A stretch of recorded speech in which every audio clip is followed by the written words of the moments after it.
بالله السميع العليم من الشيطان اللعين الرجيم. بسم الله الرحمن الرحيم. الحمد لله رب العالمين.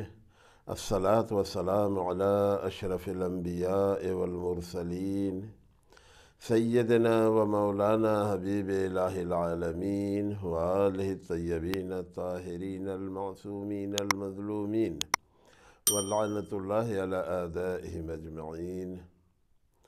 أما بعد، فقد قال الله سبحانه وتعالى في قرآن الكريم وقوله الحق: بسم الله الرحمن الرحيم، فاقرؤوا ما تيسر من القرآن۔ آج کی ہماری گفتگو کا موضوع ہے قرآن کریم کی عظمت۔ قرآن کریم ایک ایسی کتاب ہے کہ جو معجزہ جاوید ہے، اور انبیاء پر اور رسول اکرم پر جو اللہ تعالیٰ نے معجزے نازل کیے، جو معجزے دیے، ان میں یہ فرق ہے۔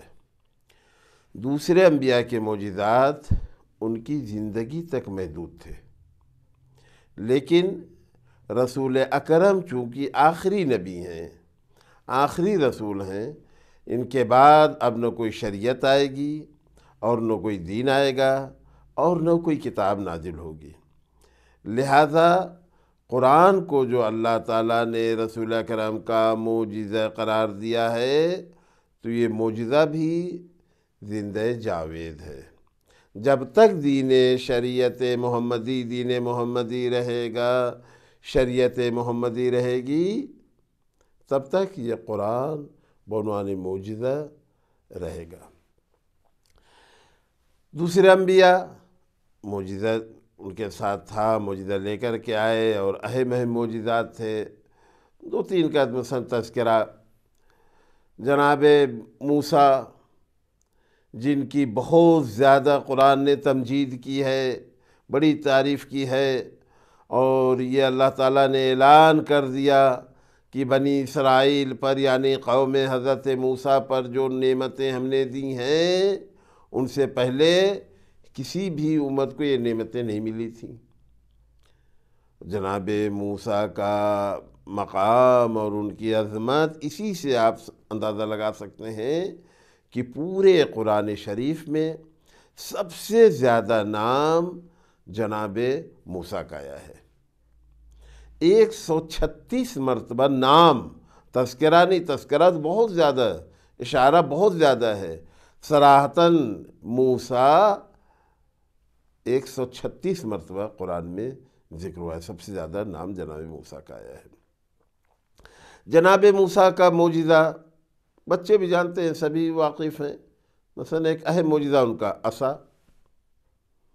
وہ عصا جب پھینکتے تھے، اشارہ کرتے تھے، چھوڑ دیتے تھے، جب چاہتے تھے تو وہ عصا اژدہا بن جاتا تھا، سانپ بن جاتا تھا۔ اور وہ واقعہ مشہور ہے کہ فرعون نے جب مناظرہ کیا اور جب فرعون کو شکست ہونے لگی، اس نے جادوگروں کو بلایا، اور جادوگروں نے جادو کے ذریعے سے رسیوں کو سانپ بنا دیا۔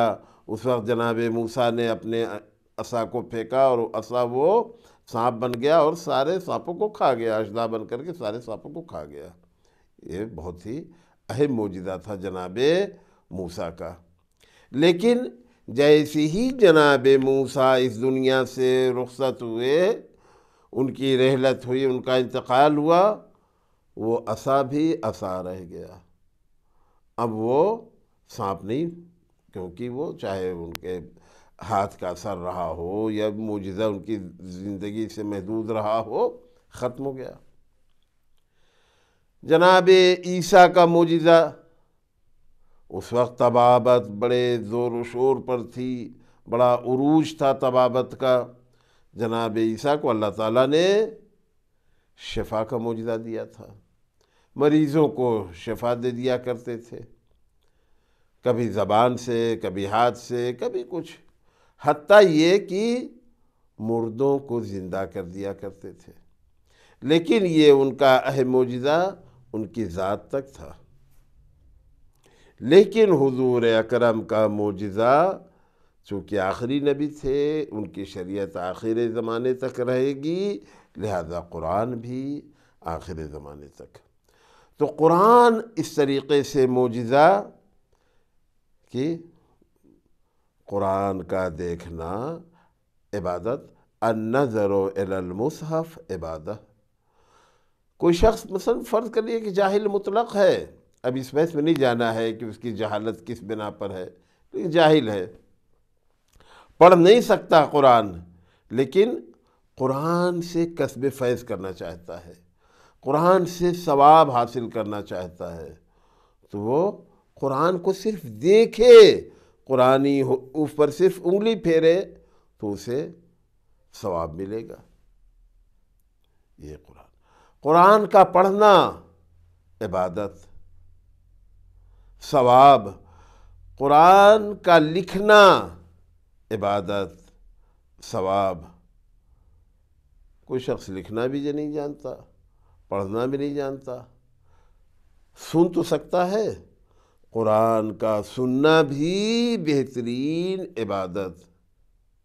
وَإِذَا قُرِئَ الْقُرْآنُ فَاسْتَمِعُوا، اور جب قرآن کی تلاوت کی جائے، قرآن پڑھا جائے تو اس کو غور سے سنو، یہ سننا بھی عبادت ہے، یہ قرآن کی عظمت ہے۔ اور قرآن کا پڑھنا جیسا کہ آیہ کریمہ میں ہے کہ فَقْرَؤُوا مَا تَيَسَّرَ مِنَ الْقُرْآنِ، جتنا بھی ممکن ہو سکے قرآن کو پڑھو۔ ہماری جانیں قربان ہو جائیں اللہ کی فصاحت و بلاغت پر، قرآن کی فصاحت و بلاغت پر۔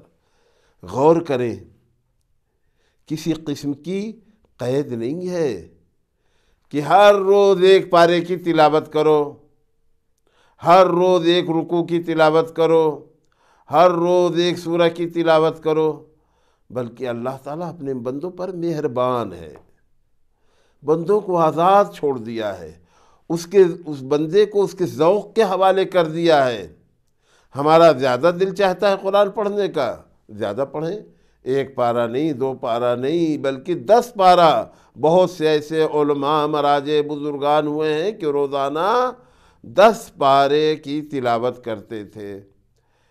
10 پارہ نہیں پڑھ سکتے، ایک پارہ بھی نہیں پڑھ سکتے، جتنا ممکن ہو فَقْرَؤُوا مَا تَيَسَّرَ مِنَ الْقُرْآنِ، جتنا تمہارا ذوق، جتنا تمہارا دل چاہے اتنی قرآن کی تلاوت کرے۔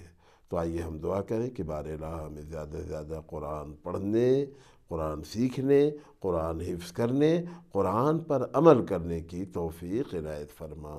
وآخر دعوانا ان الحمد للہ رب العالمین۔